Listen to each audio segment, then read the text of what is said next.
नमस्कार, मैं डॉक्टर रमानिवास शर्मा नमन YouTube channel पर साइंस और टेक्नोलॉजी का कॉम्पिटिटिव सेशन लेकर के बच्चों आपके सामने सभी बच्चों का, सभी लर्नर्स का, सभी व्यूवर्स का बहुत बहुत स्वागत है। आज के सेशन में ह्यूमन रिप्रोडक्टिव सिस्टम पार्ट 2 लेकर के हम आपके सामने हैं। इसके पहले हमने पार्ट 1 आपको पढ़ाया था। उस पार्ट 1 में हमने फीमेल रिप्रोडक्टिव सिस्टम और खासकर उसमें मेंस्ट्रुअल साइकिल पर बात की थी। मेंस्ट्रुअल साइकिल के बारे में इंपॉर्टेंट पॉइंट्स जो थे वो लिखाया था। और आज मेल रिप्रोडक्टिव सिस्टम के बारे में आपको एक ओवरव्यू देंगे। सेशन में 19 सवाल हम आपसे पूछेंगे, सारे सवालों को समझाएंगे और एक सवाल पीएससी और यूपीएससी में आंसर राइटिंग में पूछा गया था प्यूबर्टी के बारे में, जिसको हिंदी में यौवनावस्था कहते हैं। उसमें 100 शब्द लिखवाया गया था, तो आज प्यूबर्टी पर आंसर राइटिंग करवाएंगे। इस तरह से पूरा सेशन करीब करीब 1 घंटे का होगा। जो सवाल हम आपके सामने लाए हैं उसमें नीट के सवाल होंगे, पीएनएसटी के सवाल होंगे, स्टेट पीएससी के सवाल होंगे, यूपीएससी और एसएससी के सवाल होंगे।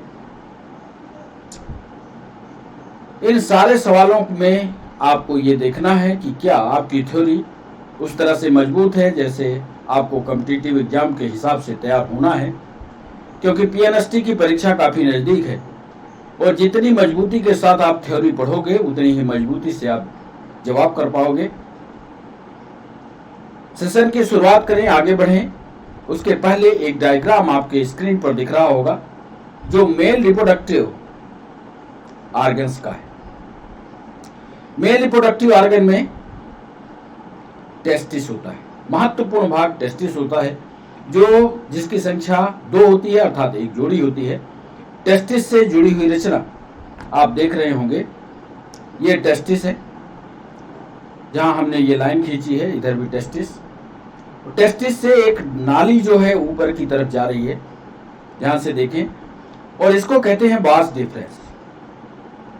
टेस्टिस से स्पर्म को लेकर के यही नाली, यही ट्यूब ऊपर की तरफ जाती है और ऊपर जाने के बाद आप देख रहे होंगे एक थैली जैसी रचना दोनों साइड में आपको दिखेगी, और ये थैली जैसी रचना जो है सेमाइनल वेसिकल या शुक्राशय कहलाती है। शुक्राशय आगे जाकर के एक कॉमन ट्यूब्यूल में खुलता है। कॉमन ट्यूब्यूल इसलिए कह रहे हैं कि मूत्राशय यानी ब्लैडर और इधर से जाती हुई वास डिफरेंस या शुक्रवाहिका दोनों एक नाली में खुलती है, कॉमन नाली में, और उस कॉमन नाली को घेरे हुई एक ग्लैंड होती है जिसको प्रोस्टेट ग्लैंड कहते हैं। प्रोस्टेट ग्लैंड बच्चों ऐसी ग्लैंड है जो मेल रिप्रोडक्टिव ऑर्गन्स की पहचान है या मेल्स की पहचान है। याद रखना, ऐसा सवाल एक कॉम्पिटिटिव एग्जाम में पूछा गया है। बाकी सारी बार्थोरियन ग्लैंड, पीनियल ग्लैंड, ये सारी ग्लैंड मेल में भी है, फीमेल में भी है, लेकिन प्रोस्टेट ग्लैंड एक ऐसी ग्लैंड है जो सिर्फ मेल में पाई जाती है। ये फिर आगे जा करके ध्यान से आप देखेंगे तो ये जा करके यूरेथ्रा में खुलती है, तो ये कॉमन डक्ट जो है यूरेथ्रा से फिर बाहर चली जाती है। तो बिल्कुल कठिन सा ये नहीं है मेल रिप्रोडक्टिव सिस्टम, इसी पर सवाल होगा। और ये जो नाली आपको दिख रही है ये यूरेटर है जो आगे की तरफ किडनी से जुड़ी होगी। तो एक ओवरव्यू हम आपको मेल रिप्रोडक्टिव सिस्टम का देंगे। प्यूबर्टी पर आंसर राइटिंग करवाएंगे। जो कॉम्पिटिटिव एग्जाम के बच्चे हैं, ये 11th के बच्चे हैं, 12th के बच्चे हैं, या जो पीएनएसटी नीट की तैयारी कर रहे हैं, वो टू दी पॉइंट प्यूबर्टी को जाने, द्वितीयक लैंगिक लक्षणों को बारे में जाने, यौवन अवस्था क्या होती है इसके बारे में जाने। इसका सारा डिस्कशन आज के सेशन में करेंगे। सेशन की तरफ आगे बढ़ें इसके पहले आपको बता दें, चैनल को सब्सक्राइब करना, चैनल को लाइक करना और चैनल को शेयर करना ये आपकी जिम्मेदारी है। तो हम बढ़ते हैं सेशन की ओर। सेशन में सबसे पहला एक डायग्राम हमने लगाया। डायग्राम में हमने इसका साइड व्यू दिखाया है। एक तरफ का व्यू दिखाया है। एक टेस्टिस आपको दिख रही है। टेस्टिस जो है हमारे बॉडी कैविटी से यानी उदर गुहा से बाहर दिख रही है। अब बोलोगे साहब ये उदर गुहा से बाहर क्यों होती है? उदर गुहा से या एब्डोमिनल कैविटी से बाहर इसलिए होती है ताकि स्पर्म को मिलने वाला टेम्परेचर उचित वाला मिल पाए, क्योंकि एब्डोमिनल कैविटी के अंदर बहुत ज्यादा टेम्परेचर होता है और इस टेम्परेचर में स्पर्म का निर्माण नहीं हो सकता, इसलिए भगवान ने या प्रकृति ने इसको बाहर कर दिया। बाकी प्रक्रिया वही है जो अभी बताया। ये एक पाइपलाइन जिसको बास डिफरेंस कहेंगे। बास डिफरेंस ये देखिए आगे की तरफ बढ़ती हुई और जा करके इसी ट्यूब को आगे ले जा करके यूरेथ्रा में खोल देती है। ये इरेक्टाइल पोर्शन पेनिस वाला है और यहीं से यूरिनरी ट्यूब और बास डिफरेंस वाली नाली, स्पर्म वाली नाली दोनों एक साथ निकलती है। मतलब यदि आप चाहो कि हम यूरिन भी कर लें और स्पर्म भी एक साथ निकाल लें, ऐसा संभव नहीं, क्योंकि इसके लिए कॉमन डक्ट है, एक ही प्रक्रिया एक साथ हो। यहाँ पर सेमाइनल वेसिकल है जहाँ शुक्राणु जो है कुछ समय के लिए रुकते हैं, मजबूत बनते हैं, ये सारी रचना होती है। और ये एक महत्वपूर्ण ग्लैंड प्रोस्टेट ग्लैंड है जो मेल में पाई जाती है। तो इस तरह से इसकी एक रचना होती है। इसके ठीक ऊपर प्रोस्टेट के ठीक ऊपर मूत्राशय होता है जिसको यूरिनरी ब्लैडर कहते हैं, जहां पर छन छन करके पेशाब आकर के इकट्ठी होती है फिर बाहर निकलती है। तो ये रचना मेल रिप्रोडक्टिव सिस्टम की। एक सवाल में पीएनएसटी ने पूछा था कि इपिडायडाइमिस क्या होती है, इसका काम क्या होता है। ये देखिए इपिडायडाइमिस ठीक टेस्टिस के ऊपर एक मोटी रचना है जहां स्पर्म का विकास होता है। स्पर्म कहां बनते हैं? टेस्टिस के अंदर बनते हैं। टेस्टिस के अंदर बनने के बाद उनका विकास हो जाए यानी वो बड़े हो जाएं, ये जिम्मेदारी इपिडायडाइमिस की होगी। तो आपको ये बताना है कि स्पर्म का विकास या स्पर्म में जो मजबूती आती है वो इपिडायडाइमिस में आती है। बस इतना बताने के बाद, ओवरव्यू देखने के बाद आपको आगे ले चलते हैं। चूंकि आज हमने तय किया है कि आपको प्यूबर्टी पर विशेष जानकारी देंगे, यौवन अवस्था क्या होती है इस पर जानकारी देंगे, क्योंकि जब किसी भी माँ के गर्भ से बच्चा पैदा होता है तो उसको ये नहीं पता होता कि हम लड़की हैं या लड़का हैं। वो सामान्य व्यवहार करता है। कब तक ये सामान्य व्यवहार करता है, किस उम्र तक ये सामान्य व्यवहार करता है, ये आज बताएंगे। और किस उम्र के बाद वो अपने आप को ये समझने लगता है कि हम लड़की हैं या लड़का हैं, और जिस उम्र के बाद ये समझता है कि हम लड़की हैं या लड़का हैं, वही उसकी यौवन अवस्था या प्यूबर्टी कहलाती है। मेल में कौन सा परिवर्तन होगा? इधर हमने इस साइड में ये मेल वाला चित्र बनाया है, ये मेल है, और इधर हमने फीमेल को बनाया है। आपको कॉम्पिटिटिव एग्जाम वाले बच्चों मेल के प्रमुख लक्षणों के बारे में पूछा जाता है। पीएससी और यूपीएससी में प्यूबर्टी के बारे में 50 शब्द 100 शब्द लिखवाए जाते हैं। हमने पहला लक्षण लिया, यदि बच्चा यौवन अवस्था में प्रवेश कर गया तो उसके चेहरे पर दाढ़ी मूंछ आ जाएगा। Hair will grow on your face. जैसे ही आपके चेहरे पर बालों की उत्पत्ति हो, आप समझ लीजिए आपकी यौवन अवस्था शुरू। याद कर लीजिए। दूसरे प्यूबर्टी का लक्षण हमने बताया, your voice will get lower, it may be crack sometimes. अभी जो आपके आवाज में तीक्ष्ण आवाज थी, सुरीली आवाज थी, वो अब भारी होने लगेगी, वजन आने लगेगा। यदि आपकी आवाज में वजन आने लगे तो आप समझ लीजिए आप यौवन अवस्था में प्रवेश कर चुके हैं।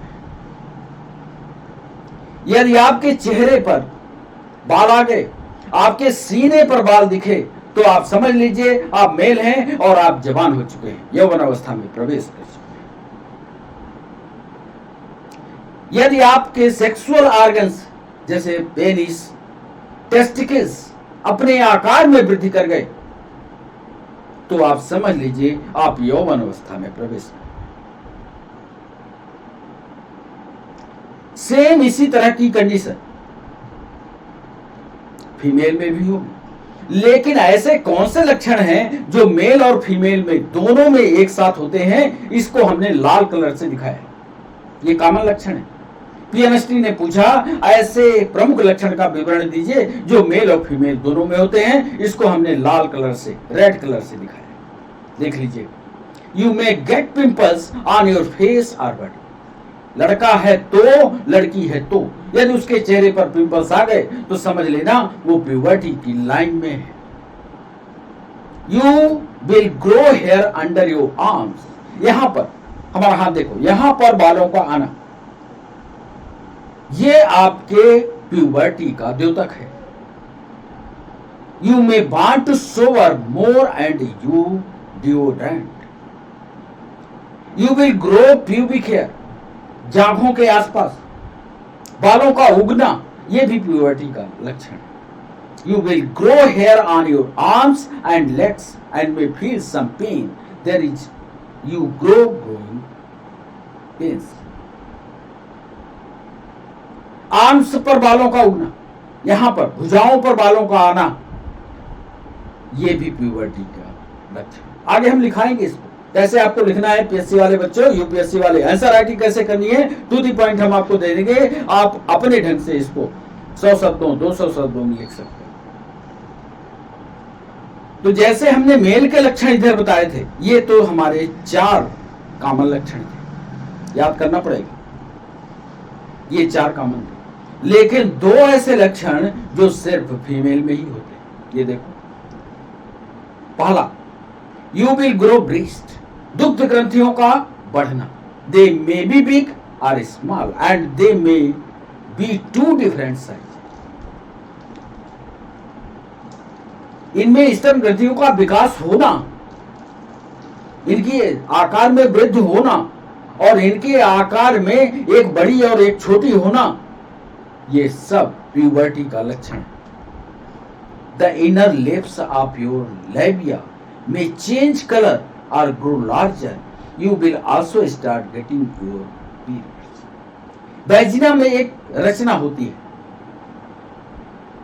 उस वैजिना की रचना में एक पार्ट होता है लेबिया। लेबिया के कलर में चेंज हो जाता है, उसका आकार बढ़ जाता है और यहीं से मेंस्ट्रुअल साइकिल की शुरुआत हो जाती है। यदि ये 2 लक्षण दिख रहे हैं लड़की में तो समझ लीजिए वो प्यूबर्टी में चल रही है। तो ये यौवन अवस्था के या इसको द्वितीयक लैंगिक लक्षण भी कहते हैं। इस पर पीएससी में, यूपीएससी में बहुत सारे सवाल आंसर राइटिंग सेशन में पूछे गए हैं। इसको आप तैयार कीजिएगा और आगे एक चित्र और शामिल किया। Development of androgenic hair on the male body. Androgen hormones बनते हैं। यदि आपके शरीर में एंड्रोजन हार्मोन्स बन गए तो एंड्रोजन हार्मोन्स बनने के बाद एक सामान्य बच्चा जब वो चाइल्डहुड की अवस्था में है, बच्चे की अवस्था में है और प्यूबर्टी आ गई तो ये देखिए बालों की स्थिति। ये प्यूबर्टी की अवस्था में बाल यहां भी, यहां भी, यहां भी, यहां भी, यहां भी बाल, यहां दाढ़ी, फिर और प्रोग्रेसिव एज भी लिख दिया 20 ईयर, 30 ईयर में बालों की ये पोजीशन। ये बालों का होना ये एंड्रोजन हार्मोन्स की सक्रियता को दिखाता है। कुछ लोग कहते हैं कि हाथों में बाल नहीं होने चाहिए, भद्दा लगता है, गलत बात है। एंड्रोजन हार्मोन्स की वो सक्रियता है। जिनके हाथ चिकने हो गए ये समझ लेना एंड्रोजन हार्मोन की सक्रियता घट गई। 30 वर्ष की अवस्था में, 30 साल की उम्र में बालों की ये प्रोग्रेस होनी ही चाहिए। यदि ऐसी प्रोग्रेस नहीं है तो एंड्रोजेनिक हार्मोन्स कम। तो इस तरह से ये हार्मोनल चैप्टर को भी जब हम एंडोक्राइन सिस्टम पढ़ाएंगे तो उस समय ये सारी जानकारियां भी आपको देंगे। अभी फिलहाल अब उन महत्वपूर्ण पॉइंट्स को लिखने वाले हैं जो प्यूबर्टी से जुड़े। पहले तो हम प्यूबर्टी ऊपर लिख देते हैं, प्यूबर्टी, या हिंदी में इसको यौवनारंभ कहते हैं, यौवन का आरंभ। पहला पॉइंट लिखते हैं, जन्म के पश्चात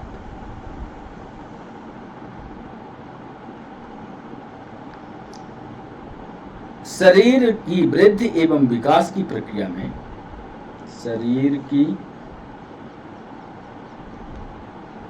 वृद्धि एवं विकास की प्रक्रिया में मानव में विभिन्न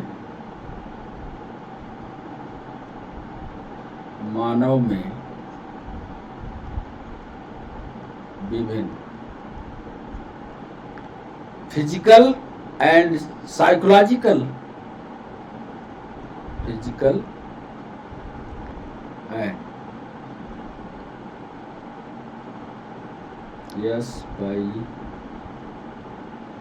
साइकोलॉजिकल चेंजेज होते हैं। बड़ा इंपॉर्टेंट पॉइंट है ये। जन्म के पश्चात, बाय बर्थ तुरंत नहीं होता, जन्म के पश्चात एक टाइम गुजरता है, एक टाइम पीरियड गुजरता है। उसके बाद मानव में विभिन्न फिजिकल, शारीरिक और साइकोलॉजिकल चेंज होते हैं।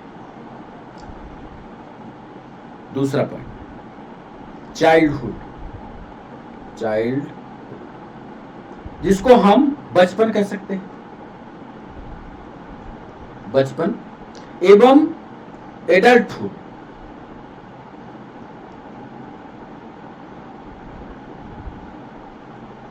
या जिसको वयस्क कह सकते हैं, वयस्कता के मध्य की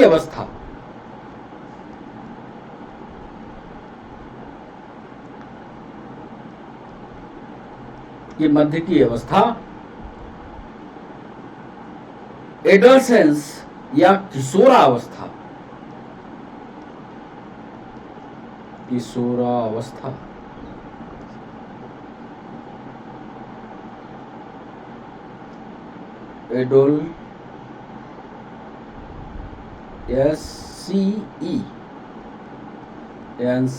एडोलसेंस कहलाती है।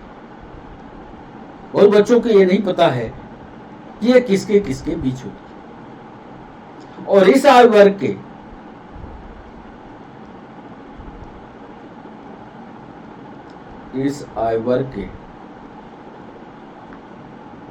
लोग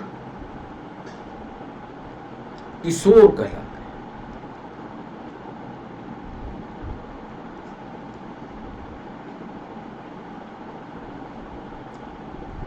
तीसरी बात, इस अवस्था में, मतलब किशोर अवस्था में, इस अवस्था में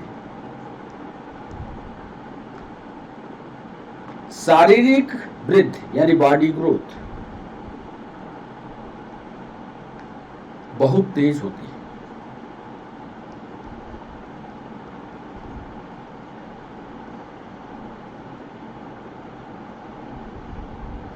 और यही अवस्था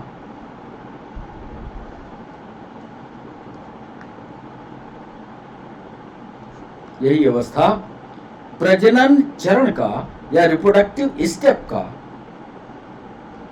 प्रजनन चरण की शुरुआत होती है।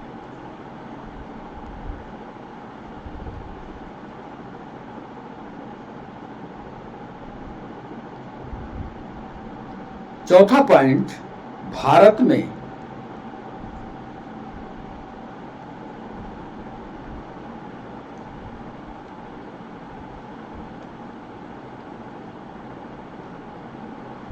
यौवनारंभ या प्यूबर्टी की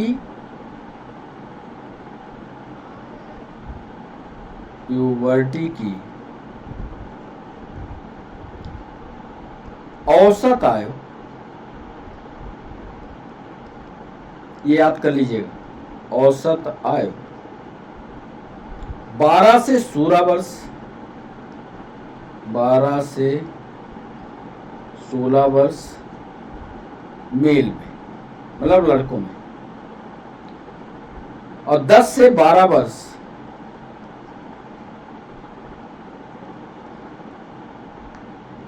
फीमेल में।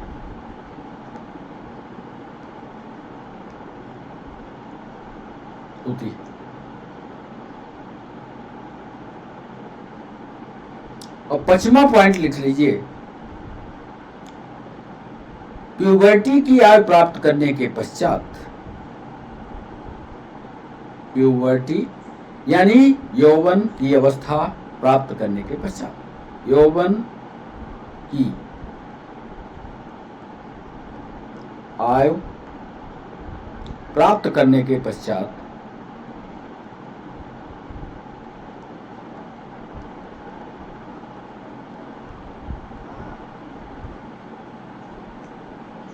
किशोरों के शरीर में, किशोरों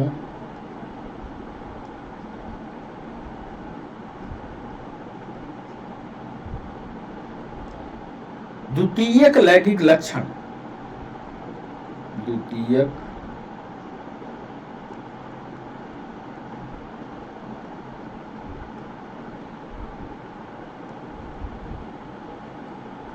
सेकेंडरी सेक्सुअल कैरेक्टर, द्वितीयक लैंगिक लक्षण प्रकट होने लगते हैं।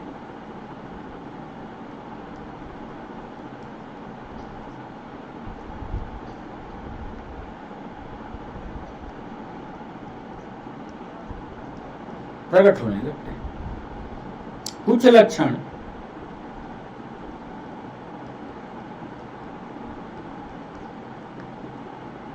स्त्री एवं पुरुष, मेल एंड, जैसा चित्र दिखाया था वैसे लिख रहे हैं, मेल एंड फीमेल दोनों में एक समान होते हैं।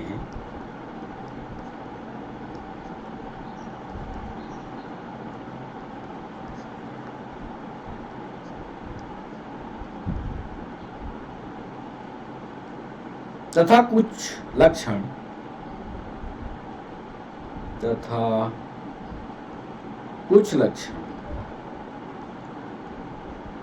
भिन्न।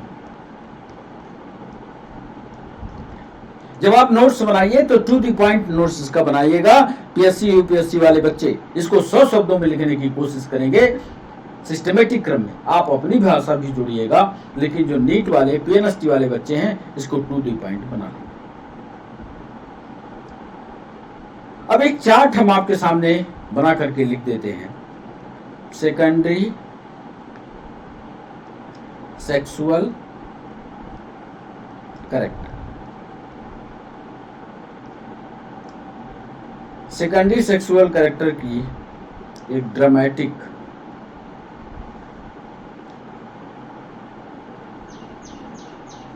जो उधर समझा है उसको ड्रामेटिक किए देते हैं।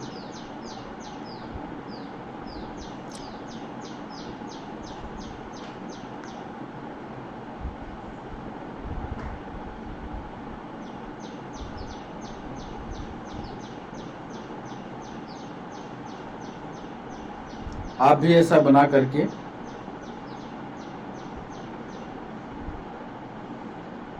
ऐसा कर लीजिएगा। इधर हम लिख रहे हैं लड़के एवं लड़कियों में एक समान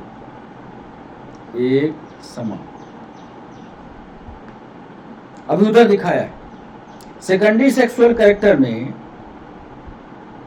लड़के एवं लड़कियों में एक समान द्वितीयक लैंगिक लक्षण। सेकेंडरी सेक्सुअल कैरेक्टर लड़के और लड़कियों में जो दोनों में एक समान है, जैसे लंबाई में वृद्धि,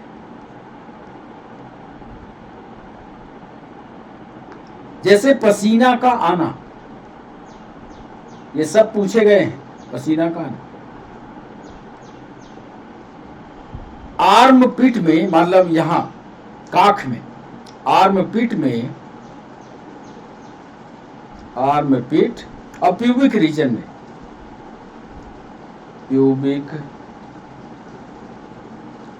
में, बालों का उगना। ये जो 3 प्रमुख लक्षण हैं, ये बहुत इंपॉर्टेंट, लड़के और लड़कियों दोनों में पाए जाएंगे। द्वितीयक लैंगिक लक्षण इनको कहेंगे। लंबाई में वृद्धि होगी, पसीना आएगा, आर्म पीट और प्यूबिक रीजन में बाल उगेंगे। दूसरा महत्व, अब लड़के और लड़कियों को अलग अलग कर दें। यहां लिख रहे हैं लड़कों, द्वितीयक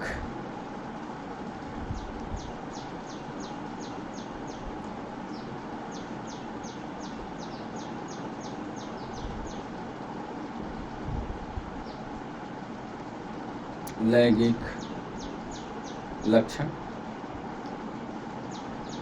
इनकी जो बॉडी होती है वो मस्कुलर हो जाती है। मस्कुलर बॉडी मतलब ताकतवर शरीर हो जाता है। मांसल शरीर हो जाए तो आप समझ लेना ये प्यूबर्टी की लाइन में है।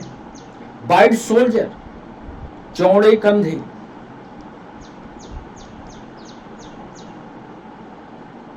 आवाज का भारी होना,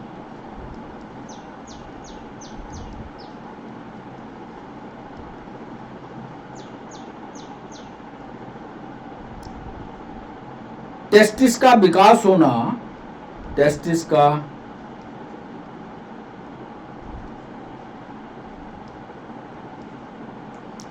का विकास होना तथा स्पर्म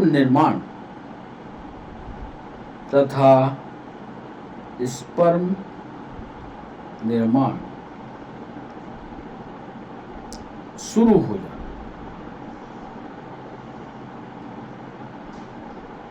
या तीसरी बार बात करें लड़कियों की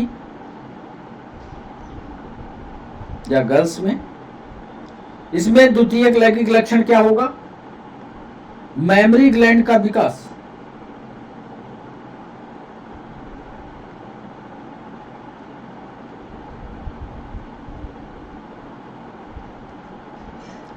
मतलब दुग्ध ग्रंथियों का विकास,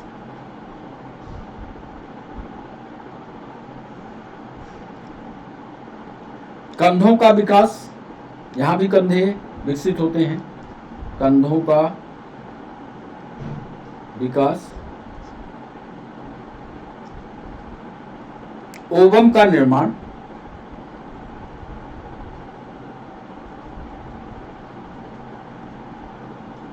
आवाज सुरीली होना,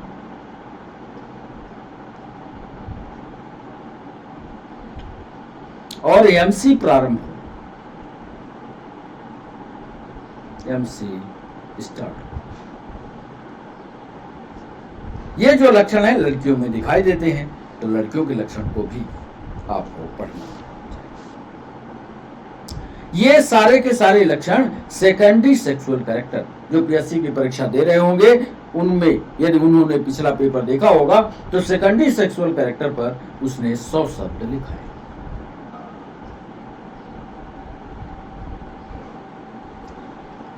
एक और चीज हम आपको समझाना चाहते हैं, फर्टिलाइजेशन कितने प्रकार का होता है, बहुत जल्दी समझा करके और सीधे एमसीक्यू पर चलेंगे। उसका ड्रामेटिक रिप्रेजेंटेशन किए देते हैं। फर्टिलाइजेशन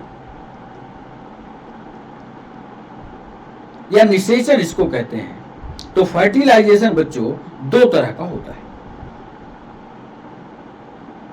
एक को कहते हैं एक्सटर्नल फर्टिलाइजेशन,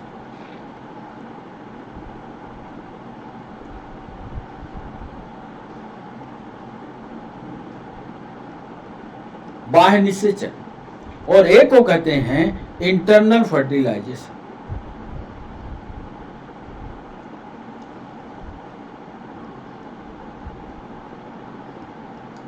एक को कहते हैं एक्सटर्नल फर्टिलाइजेशन और दूसरे को कहते हैं इंटरनल फर्टिलाइजेशन।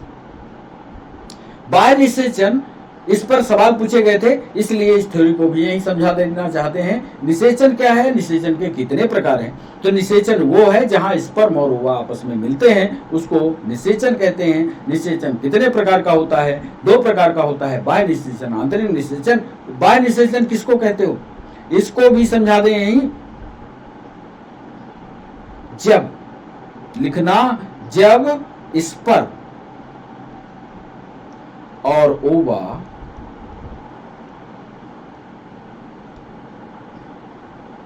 फीमेल के शरीर के, फीमेल के बॉडी के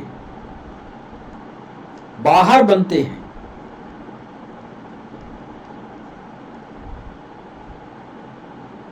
बाहर बनते नहीं है, बाहर निकलकर फर्टिलाइज होते हैं।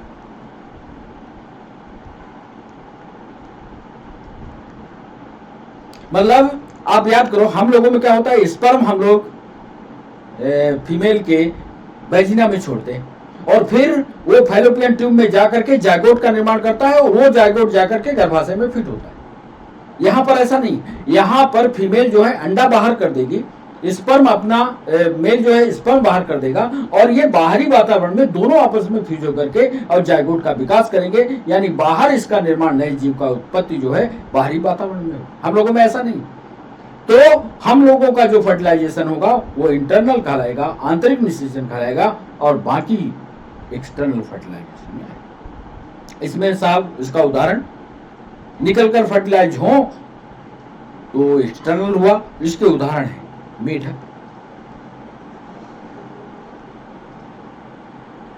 Invertebrate fishes, invertebrate competitive exam में पूछा गया है, इनवर्टिब्रेट फिशेज में किस तरह का फर्टिलाइजेशन होता है, जवाब देना एक्सटर्नल फर्टिलाइजेशन। चलिए इंटरनल की बात कर लेते हैं। जब मेल का स्पर्म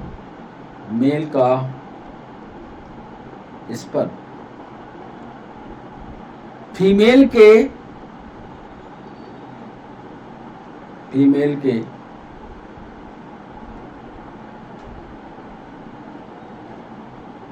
एग यानी अंडाणु को मादा के शरीर के भीतर,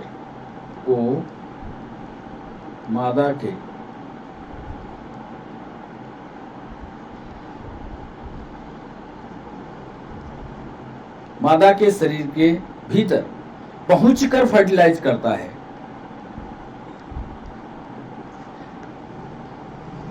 निषेचित करता है तो इसे इंटरनल फर्टिलाइजेशन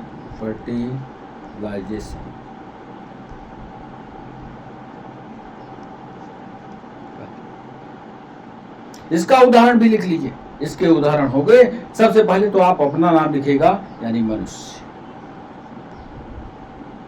फिर पशु जितने हैं, कुत्ते को आपने देखा होगा कुत्ता, और साथ में याद रखिएगा मकड़ी।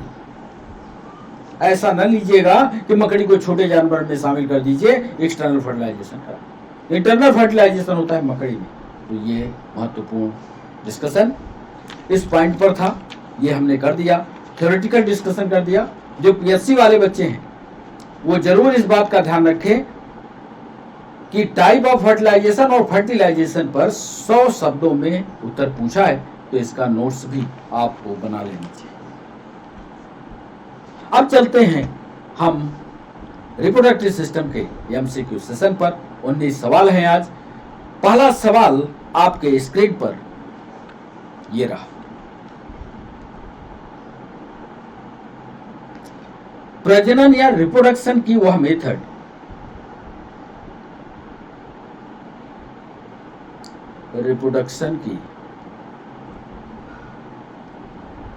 वह विधि जिसमें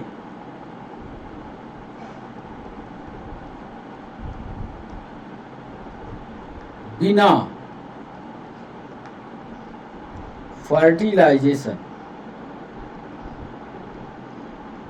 फर्टिलाइजेशन यानी बिना निषेचन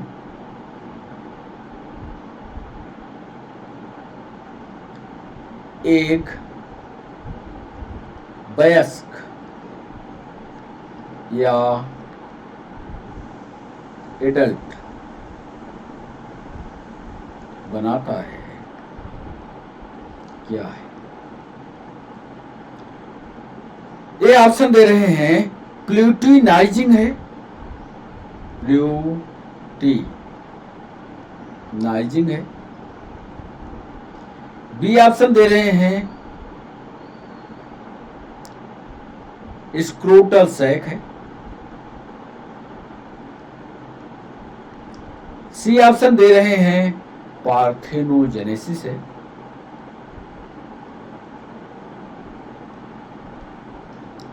और डी ऑप्शन दे रहे हैं न। मतलब जितना हमने लिखा उसमें से कोई उत्तर सही नहीं। कमेंट सेक्शन में आप हमें बताइएगा कि रिप्रोडक्शन की वह विधि जिसमें बिना फर्टिलाइजेशन के अंडा जो है बेस के बदल जाए, प्लूटिनाइजिंग है, स्क्रोटल सैक है, पार्थेनोजेनेसिस है या नन है। बच्चों दूसरा सवाल आपके स्क्रीन पर, स्पर्मेटोजेनेसिस में यानी शुक्र जनन की प्रक्रिया, स्पर्मेटोजेनेसिस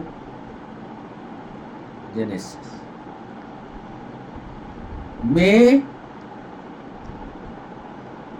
स्पर्मेटोसाइट्स से बने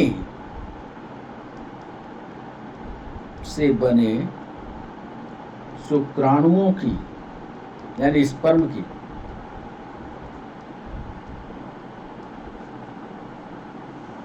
संख्या कितनी होती है?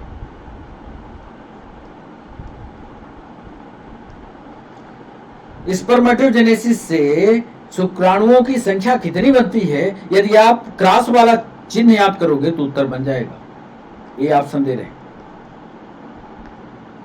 4, बी ऑप्शन दे रहे हैं 3, सी ऑप्शन दे रहे हैं 6 और डी ऑप्शन दे रहे हैं 5। सही उत्तर सोच समझ कर कीजिएगा। तीसरा सवाल आपके स्क्रीन पर ये रहा, मेल रिप्रोडक्टिव सिस्टम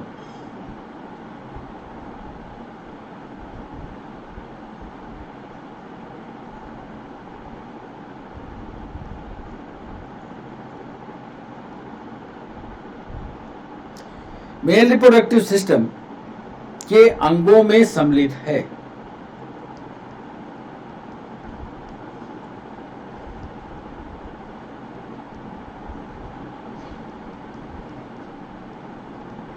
बोलो क्या सम्मिलित है? कौन कौन से उसके पार्ट हैं? टेस्टिस यानी वृषण, प्रोस्टेट ग्लैंड,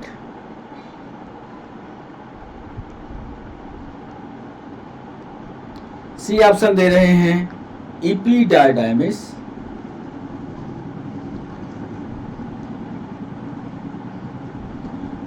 इपिडायडाइमिस का मतलब आधिवृषण से है। और अंतिम दे रहे हैं डी,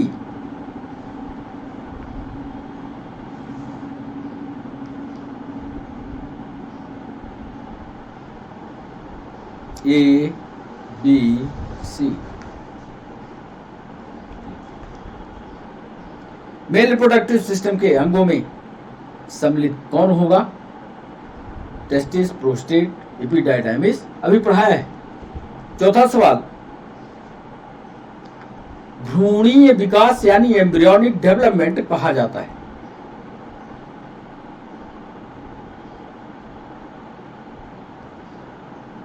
एम्ब्रियोनिक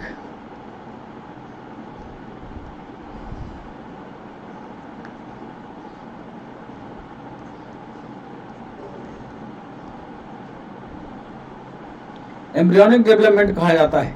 ये ऑप्शन दे रहे हैं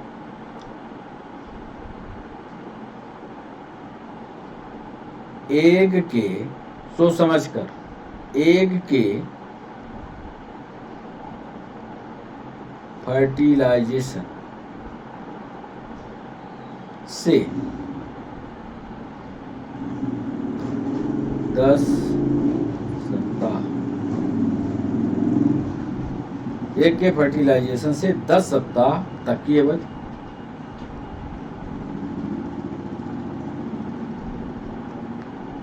बी ऑप्शन दे रहे हैं एग के फर्टिलाइजेशन से 10 सप्ताह की, एग के फर्टिलाइजेशन से 8 सप्ताह,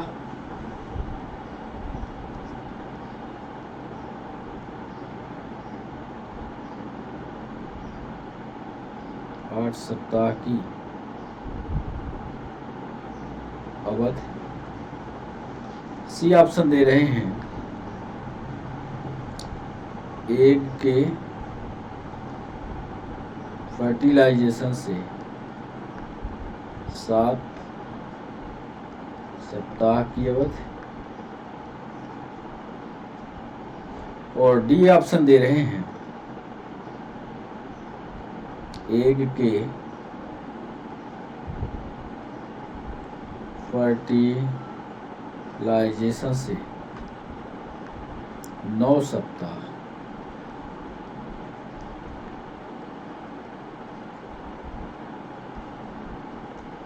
एम्ब्रियोनिक डेवलपमेंट किसको कहोगे?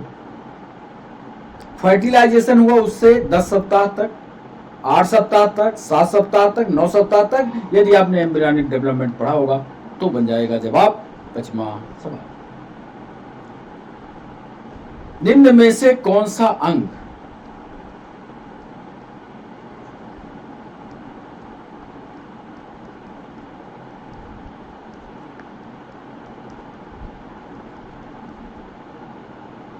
महिला प्रजनन प्रणाली यानी फीमेल रिप्रोडक्टिव सिस्टम से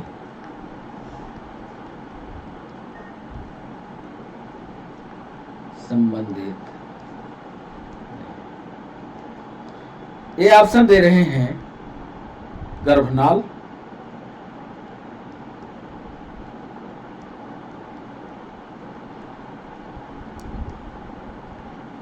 गर्भाशय,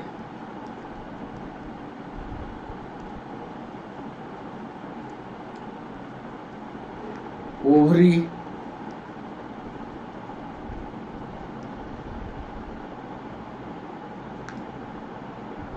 शुक्र वाहिका।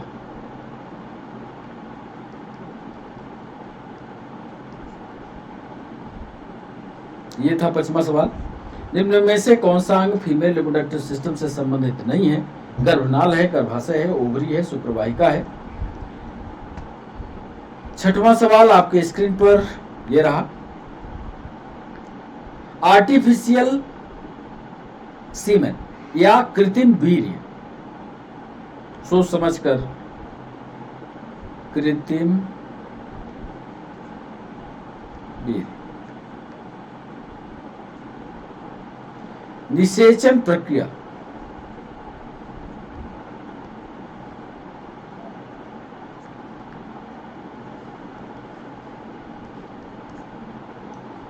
आर्टिफिशियल सीमेन फर्टिलाइजेशन मेथड निम्न में प्रक्रिया में निम्नलिखित में से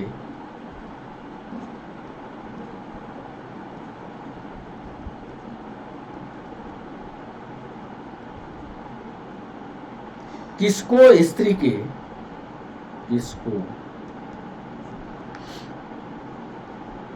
महिला के यूटेरस यानी गर्भाशय में, यूटेरस में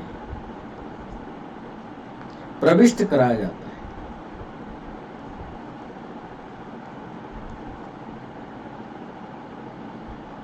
प्रविष्ट कराया जाता है।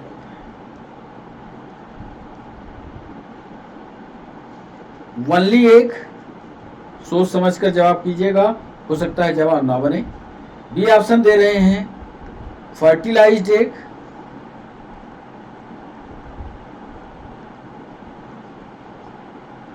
सी ऑप्शन दे रहे हैं वनली स्पर्म, और डी ऑप्शन दे रहे हैं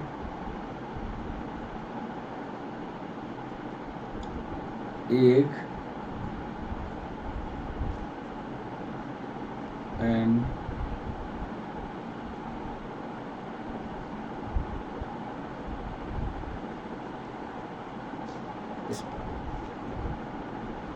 कृत्रिम वीर्य में आपको ये बताना है कि सिर्फ स्पर्म देंगे, सिर्फ एग देंगे, फर्टिलाइज्ड एग देंगे, या एग और स्पर्म दोनों देंगे। सही जवाब कीजिएगा।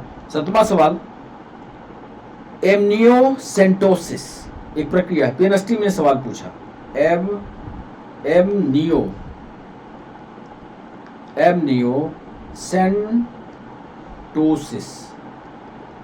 एमनियोसेंटोसिस एक तरीका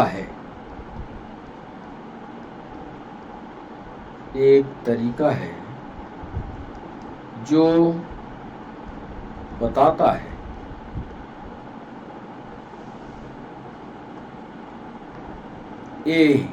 एम्ब्रियो के, या जो पेट में बच्चा पल रहा है वो एम्ब्रियो की अवस्था में है, एम्ब्रियो के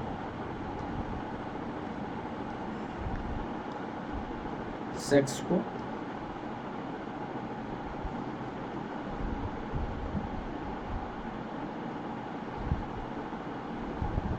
एमिनो एसिड के प्रकार को,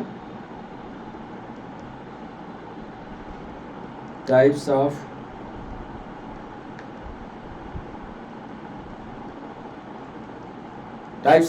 एमिनो एसिड को।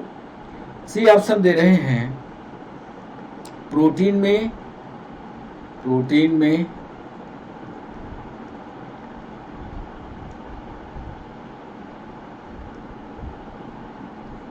एमिनो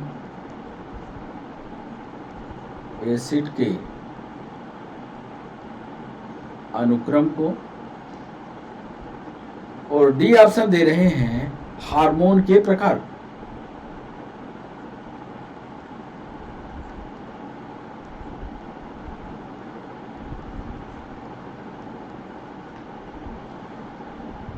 एमनियोसेंटोसिस एक तरीका है जो बताता है एम्ब्रियो के सेक्स को, टाइप्स ऑफ एमिनो एसिड को, प्रोटीन में एमिनो एसिड के अनुक्रम को, या हार्मोन के प्रकार को। ये 7वां सवाल। 8वां सवाल आपके स्क्रीन पर यह रहा, पुरुषों की नसबंदी को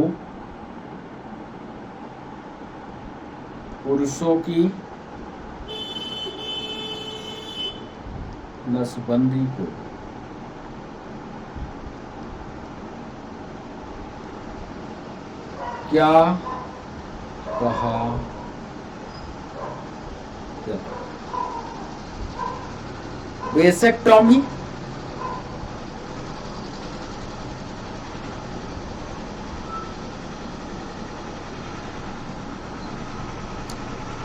ट्यूबेक्टॉमी,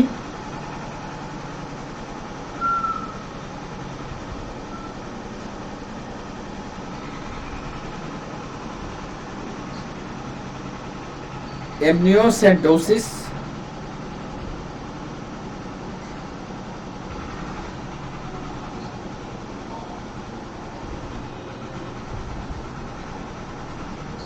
या इसमें से कोई। पुरुषों की नसबंदी या फैमिली प्लानिंग को क्या कहोगे? वेसेक्टॉमी, ट्यूबेक्टॉमी, एमिनोसेंटोसिस या नन। बच्चों 9वां सवाल आपके स्क्रीन पर यह रहा, निम्न में से कौन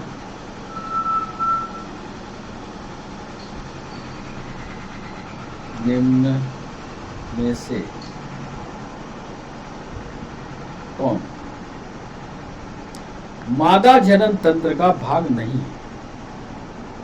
फीमेल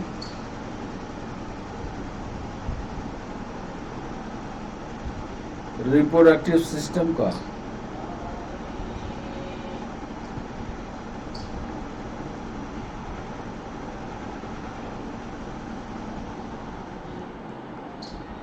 क्या वह ए वास्ट डिफरेंस है?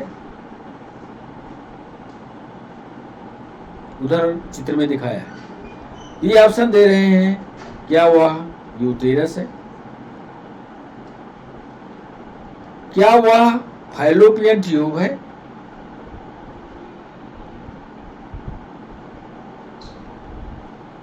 और डी ऑप्शन दे रहे हैं, क्या वह ओवरी है? कौन सा फीमेल रिप्रोडक्टिव सिस्टम का हिस्सा नहीं है, ये आपको बताना। 10वां सवाल आपके स्क्रीन पर यह रहा, मानव प्रजनन के या ह्यूमन रिप्रोडक्शन के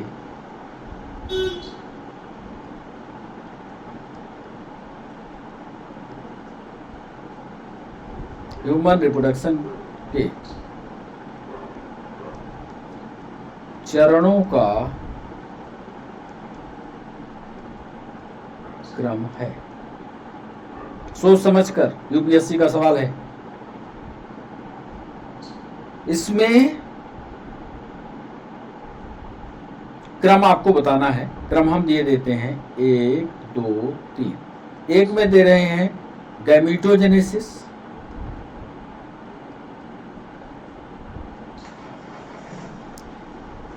एक में दे रहे हैं फर्टिलाइजेशन, और एक में दिए दे रहे हैं एम्ब्रियोनिक डेवलपमेंट या भ्रूणीय विकास। एम्ब्रियोनिक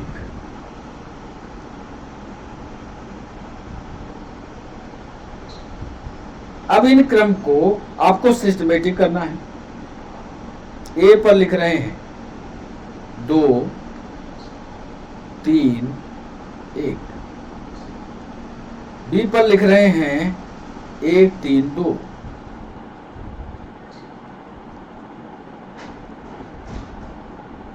एक 2 3,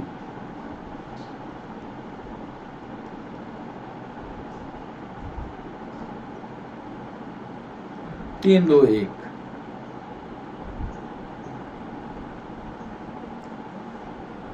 ह्यूमन रिप्रोडक्शन का चरण का क्रम आपको बताना है। गैमीटोजेनेसिस हो गई, फर्टिलाइजेशन होगा, कि एम्ब्रियोनिक डेवलपमेंट का क्रम लिखा हुआ है। आप सही जवाब कीजिएगा इसका। बच्चों अगला सवाल 11वां सवाल, गर्भ की सबसे बाह्यतम झिल्ली, प्रेगनेंसी की गर्भ की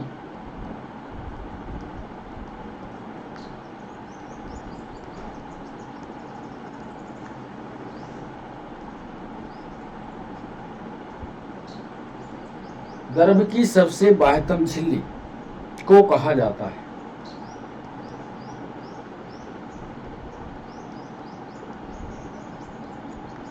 ये ऑप्शन दे रहे हैं स्पोर्ट सीट या अंकुर, इसको कह लीजिए हिंदी में, या स्पाउट सीट इसको कह लीजिए, SPROUT, sprout seat. B option दे रहे हैं अपरा या प्लेसेंटा,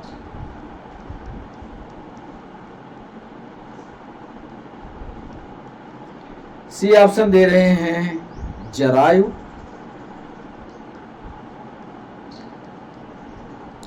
कोरियन, और डी ऑप्शन दे रहे हैं इनमें से कोई नहीं।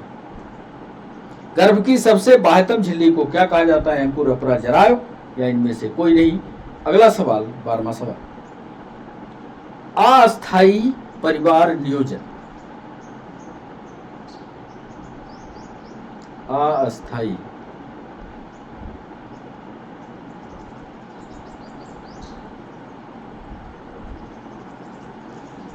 की विधि है। अस्थायी परिवार नियोजन की विधि है। A option copper T, B option tubectomy,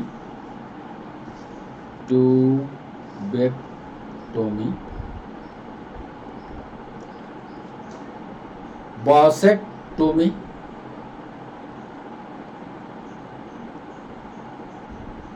और डी ऑप्शन है ऑल एवं। जितने उत्तर लिखे गए हैं सब अस्थायी परिवार नियोजन की विधि कौन सी है? कापर्टी, ट्यूबेक्टोमी, वैसेक्टोमी या ऑल एबव। बच्चों 13वां सवाल आपके स्क्रीन, पार्थेनोजेनेसिस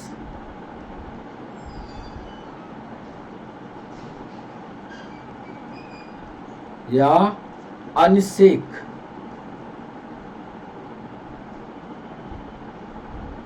निषेचन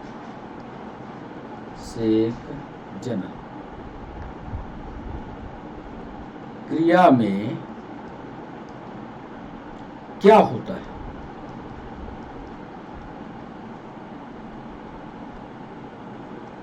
फर्टिलाइजेशन के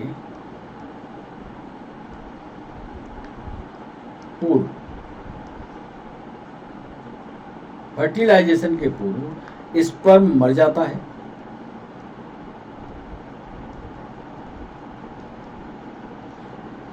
बी ऑप्शन दे रहे हैं, एग और स्पर्म, एक स्पर्म के द्वारा, एग सिर्फ एक स्पर्म के द्वारा, एक स्पर्म के द्वारा निषेचित होता है। तीसरा ऑप्शन दे रहे हैं, आर्टिफिशियल फर्टिलाइजेशन होता है, यानी कृत्रिम निषेचन होता है। और चौथा अंतिम जवाब दे रहे हैं, बिना निषेचन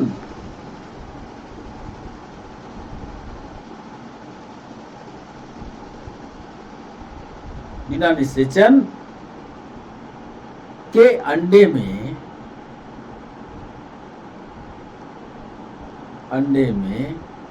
क्लीवेज, या इसको हिंदी में विदलन कहते हैं, विदलन प्रारंभ हो जाता है। सही जवाब करने की कोशिश कीजिएगा, फिर हमें कमेंट सेक्शन में बताइए। प्रोटोजोआ संघ के, प्रोटोजोआ फाइलम के जंतुओं में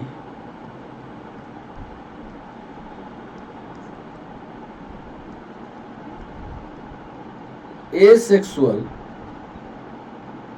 या अलैंगिक जनन, अलैंगिक जनन किस विधि के द्वारा होता है? अच्छा सवाल है। किस विधि के?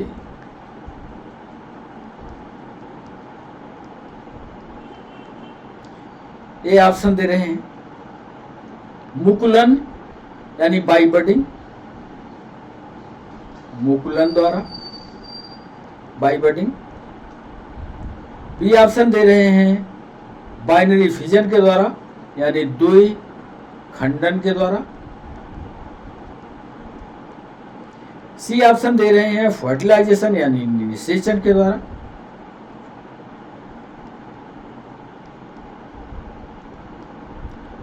और डी ऑप्शन दे रहे हैं, ऑल एवर। जितना ऊपर लिखा सबके द्वारा होता है। प्रोटोजोआ फाइलम में जंतुओं में एसेक्सुअल जनन किस विधि के द्वारा होता है, यह बताना है। मुकुलन, विखंडन, निषेचन या सभी। बच्चों 15वां सवाल आपके स्क्रीन। फीमेल में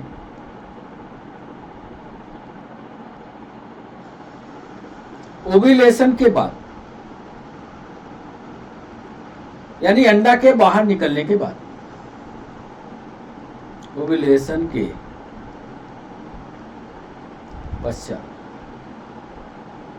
ग्रैफियन फॉलिकल के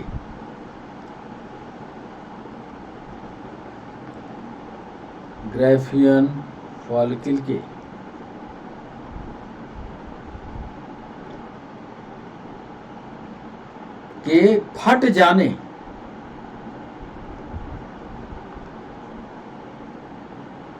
पर, निम्न में फट जाने पर, निम्न में कौन सी संरचना बनती है?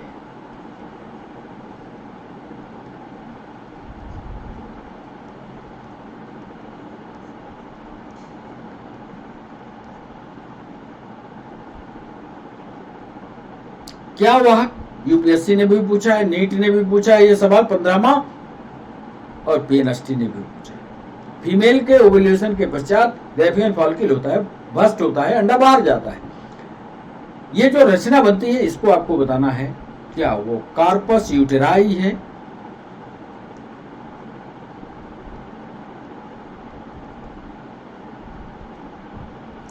बी ऑप्शन दे रहे हैं, क्या वह कार्पस एल्बिक है, सी ऑप्शन दे रहे हैं, क्या वह कार्पस कैलोसम है,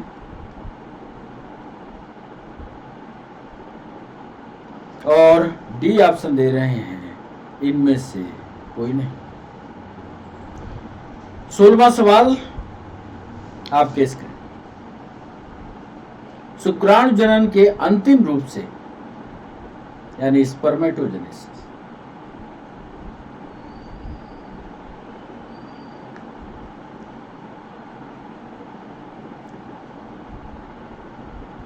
शुक्राणु जनन में अंतिम रूप से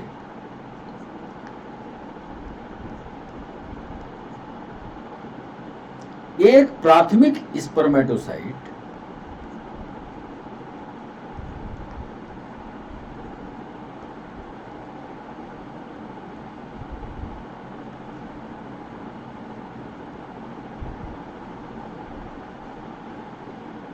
से बने शुक्राणु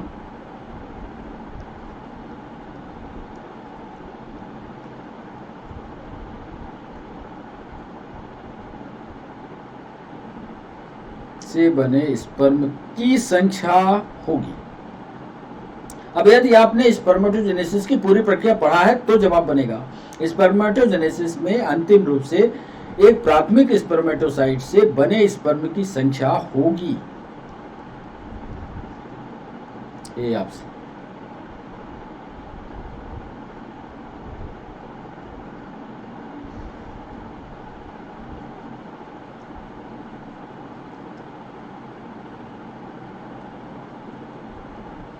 दो,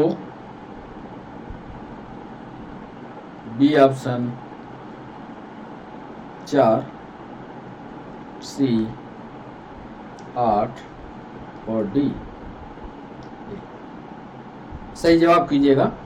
थोड़ा 15 नंबर का सवाल देखें। इसमें फीमेल के ओव्यूलेशन के पश्चात ग्रेफियन फॉलिकल, कार्पस यूटेराई, कार्पस एल्बिक, कार्पस कैलोसम, और नन की जगह यहाँ पर लिख लेते हैं कार्पस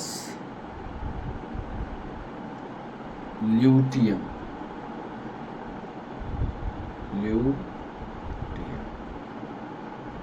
इसमें कार्पस ल्यूटियम को भी जोड़ा है हमने। 17वां सवाल आपके स्क्रीन पर। मैमल्स में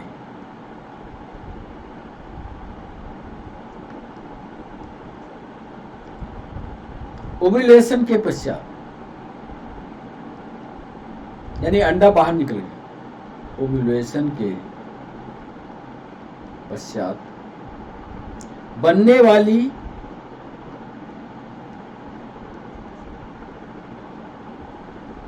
नीट का सवाल। मैमल्स में ओव्यूलेशन के पश्चात बनने वाली एंडोक्राइन रचना, एंडोक्राइन स्ट्रक्चर यानी अंतःस्रावी रचना कौन सी है?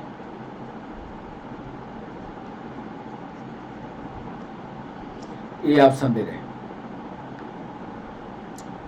क्या ये कार्पस यूटेराई है? बी ऑप्शन दे रहे हैं, क्या यह कार्पस एल्बिक है? सी ऑप्शन दे रहे हैं, क्या यह कार्पस कैलोसम है? और डी ऑप्शन दे रहे हैं, क्या यह कार्पस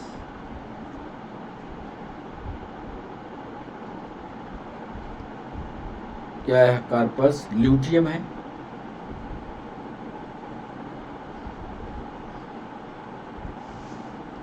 सही जवाब, जो मतलब एंडोक्राइन ग्लैंड की तरह कार्य करने लगती है जैसे ही मैमल्स में अंडा बाहर निकल जाता है। 18वां सवाल, टेस्टिस में, बस 2 सवाल और हैं बच्चों। टेस्टिस में मेल रिप्रोडक्टिव हार्मोन का, मेल रिप्रोडक्टिव हार्मोन का निर्माण करने वाली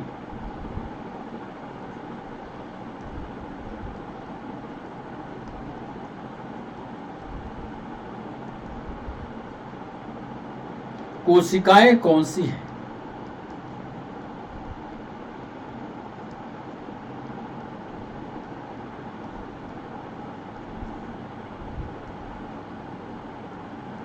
ए, जनन इपिथीलियम की कोशिकाएं, the cells of germinal epithelium, जनन एपिथीलियम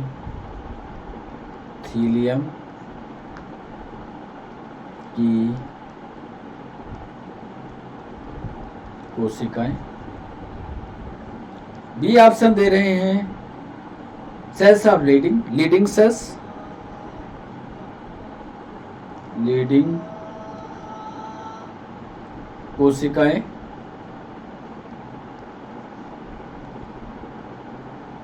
तीसरी, ये नीट में भी सवाल पूछा है, cells of Sertoli, Sertoli cells, Sertoli cells. और डी ऑप्शन दे रहे हैं ऑल एबव। ऊपर जितने लिखी हैं सब हम पूछ रहे हैं टेस्टिस में मेल रिप्रोडक्टिव हार्मोन बनाने वाली कोशिका कौन सी है? जनन एपिथेलियम की कोशिकाएं बनाती हैं, लीडिंग सेल्स बनाती हैं, सर्टोली सेल्स बनाती हैं, या सभी बनाती हैं? बच्चों, आज का अंतिम सवाल अब आपके साथ। स्पर्म का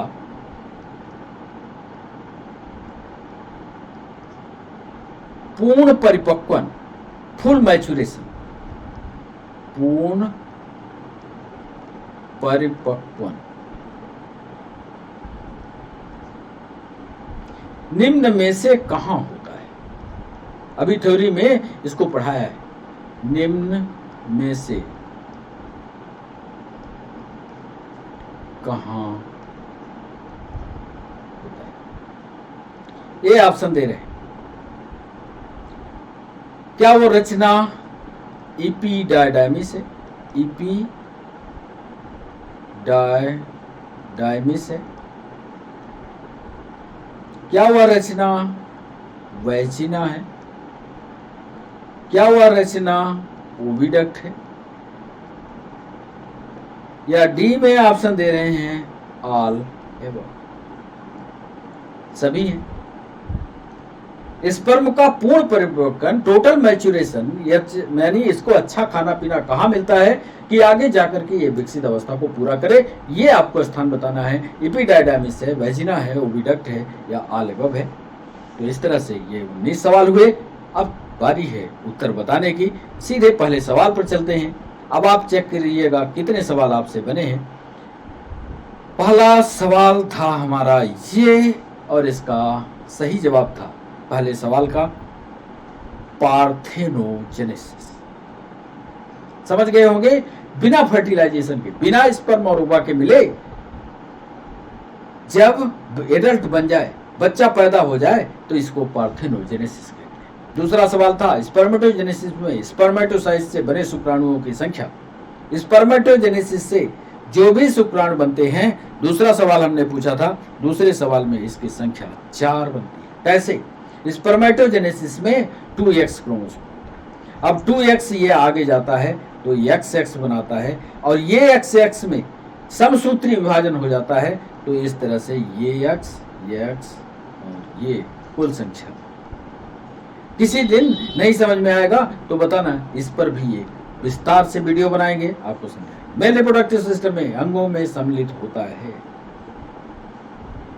तीसरा सवाल था, मेल रिप्रोडक्टिव सिस्टम में ए भी शामिल है, बी भी शामिल है, सी भी शामिल है, यानी डी इसका सही जवाब है। चौथा सवाल था, एम्ब्रियोनिक डेवलपमेंट किसे कहा जाता है? एम्ब्रियोनिक डेवलपमेंट या भ्रूणीय परिवर्धन की अवस्था किसको बोलते हैं? चौथे सवाल में सही जवाब आपको बताना है। इस एम्ब्रियोनिक डेवलपमेंट पढ़ के और इसका सही जवाब बताइएगा कि इसका सही जवाब क्या है। एक नया सिस्टम शुरू कर रहे हैं कि आप भी थोड़ा मेहनत करिए कि एम्ब्रियोनिक डेवलपमेंट, हम तो उत्तर बता देते हैं, तो 2 सवाल आज ऐसे लाए हैं जिसका उत्तर, इसका स्क्रीनशॉट करिएगा। स्क्रीनशॉट करने के बाद उत्तर लिखिएगा और हमें टेलीग्राम पर बताइएगा कि एम्ब्रियोनिक डेवलपमेंट कहा जाता है। एक फर्टिलाइजेशन से 10 सप्ताह की अवधि होती है, एक के फर्टिलाइजेशन से 8 सप्ताह की, एक के फर्टिलाइजेशन से 7 सप्ताह की, और क्यों होती है, कैसे होती है, ये उत्तर आपको बताना है। चौथे सवाल नहीं बनेगा तब भी बताना, नहीं बना। 5वां सवाल था हमारा, निम्नलिखित में कौन सा अंग महिला प्रजनन प्रणाली से संबंधित नहीं है? तो शुक्रवाहिका ही नहीं होगी, क्योंकि ये मेल से जुड़ा हुआ होगा। कृत्रिम वीर्य निषेचन, कृत्रिम वीर्य निषेचन है, निषेचन, हिंदी सुधार लीजिएगा। निषेचन प्रक्रिया में लिंग किसको महिला के यूटेरस में प्रविष्ट कराया जाता है? तो सीधी बात है कि केवल और केवल शुक्राणु को इसमें प्रवेश कराया जाता है, केवल शुक्राणु को यूटेरस में प्रवेश कराया जाता है। एमनियोस्टोसिस एक तरीका है जो यह बताता है कि भ्रूण के लिंग को, एमिनो एसिड के प्रकार को, प्रोटीन के एमिनो एसिड के अनुक्रम को, या हार्मोन के प्रकार को। तो इस तरह से 2 सवाल आज हम क्वेश्चन मार्क करके लाए थे। इन 2 सवालों का उत्तर आपको बताना है, हमें बताना है, और हमारे चैनल पर या हमारे व्हाट्सएप पर हमें बताइएगा कि इसका सही जवाब क्या है। एमनियोसेंटोसिस ये प्रक्रिया क्या है? इसका 2 का उत्तर नहीं बता रहे हैं, जब नहीं बनेगा तो फिर बताएंगे अगले सेशन में। 8वां सवाल हमने पूछा था, तो ये पुरुषों की नसबंदी जो है वेसेक्टॉमी कहलाता है। 9वां सवाल, निम्न में से कौन फीमेल रिप्रोडक्टिव सिस्टम का भाग नहीं है? तो फीमेल रिप्रोडक्टिव सिस्टम का भाग इसमें कौन सा नहीं होगा? बास डिफरेंस नहीं होता है, इसको शुक्रवाहिका कहते हैं, शुक्रवाहिका। चित्र में हमने पहले दिखाया है। 10वां सवाल था, ह्यूमन रिप्रोडक्शन के चरणों का क्रम कौन सा होगा? तो इसका साफ ही दिख रहा है, गैमेटोजेनेसिस होगी, गैमेट्स बनेंगे, फिर इसके बाद फर्टिलाइजेशन होगा, फिर इसके बाद एम्ब्रियोनिक डेवलपमेंट होगा, यानी 1, 2 और 3 सही क्रम लिखा हुआ है। 11वां सवाल था कि इसमें गर्भ की सबसे बाह्यतम झिल्ली, जब बच्चा पलता है तो इसकी सबसे बाहर, जब बच्चा बाहर आता है तो इसका जो बाहर की कवरिंग होती है, दैट इज कॉल्ड कोरिया। अस्थायी परिवार नियोजन की विधि कापटी है जो महिलाएं यूज में लाती हैं। पार्थेनोजेनेसिस की क्रिया में क्या होता है? इसमें पार्थेनोजेनेसिस में बिना निषेचन के अंडे में क्लीवेज की प्रक्रिया शुरू हो जाती है। प्रोटोजोआ फाइलम के जंतुओं में एसेक्सुअल रिप्रोडक्शन द्विखंडन यानी बाइनरी फिजन के द्वारा होता है, जिसको पढ़ लीजिएगा, पढ़ा भी होगा, बाइनरी फिजन। बाकी जो 2 सवाल हमने दिया है उन सवालों पर थ्योरेटिकल डिस्कशन पढ़ करके तब हमें जवाब भेजिएगा, बल्कि फोन कॉल करके हमको बताइएगा क्यों। 15वां सवाल था हमारा, फीमेल के ओव्यूलेशन के पश्चात ग्रेफियन फॉलिकल के फट जाने पर कौन सी रचना बनती है? जब ये फट जाएगा तो कार्पस ल्यूटियम की रचना बनती है। स्पर्मेटोजेनेसिस के अंतिम रूप से एक प्राथमिक स्पर्मेटोसाइट से बने स्पर्म की संख्या कितनी होती है? 16वां सवाल, ये संख्या 4 होती है। 17वां सवाल था हमारा, मैमल्स के ओव्यूलेशन के पश्चात बनने वाली एंडोक्राइन स्ट्रक्चर कौन सी होती है? 17वां सवाल, ये कार्पस एल्बिकेंस होता है, इसको कार्पस एल्बिक भी कहते हैं, और ये अंतरस्रावी ग्रंथि की तरह काम करती है। याद रखिएगा। 18वां सवाल, टेस्टिस के मेल रिप्रोडक्टिव हार्मोन का निर्माण करने वाली कोशिकाएं कौन सी हैं? जनरल एपिथेलियन कोशिकाएं, लेडीज है, सर्टोली सेल। कई बार ये सवाल नीट में पूछा गया है। 18वां सवाल, और ये होती हैं सेल्स ऑफ सर्टोलाई। 19वां और अंतिम सवाल सेशन का, स्पर्म का पूर्ण परिपक्वन निम्न में से कहाँ होता है? तो ये पूर्ण परिपक्वन कहाँ होगा? अभी जब हम इसकी क्लास चालू किए थे, जब थ्योरी पढ़ा रहे थे, तब इसका उत्तर दिया था और बताया था कि ये रचना एपिडायडाइमिस होती है। तो इस तरह से 19 सवाल आज हमने पूछे। प्यूबर्टी पर आपको थ्योरी पढ़ाई। पीएससी वाले बच्चे जो है इस पर एक बढ़िया नोट्स तैयार करें। 2 सवाल हमने छोड़े हैं, उनके उत्तर नहीं बताए हैं। एक नया तरीका हमने सर्च किया है कि आपको थ्योरी पढ़ने की आदत लगे, इसलिए उन 2 सवालों को पढ़ करके उत्तर लिखित हमारे पास भेजिएगा। कैसा लगा सेशन ये जरूर बताइएगा कमेंट सेक्शन में। आप हमारे साथ जुड़े रहे, इसके लिए सभी बच्चों का बहुत बहुत शुक्रिया। फिर मिलते हैं नए सेशन के साथ। तब तक के लिए बच्चों बाय बाय, नमस्कार।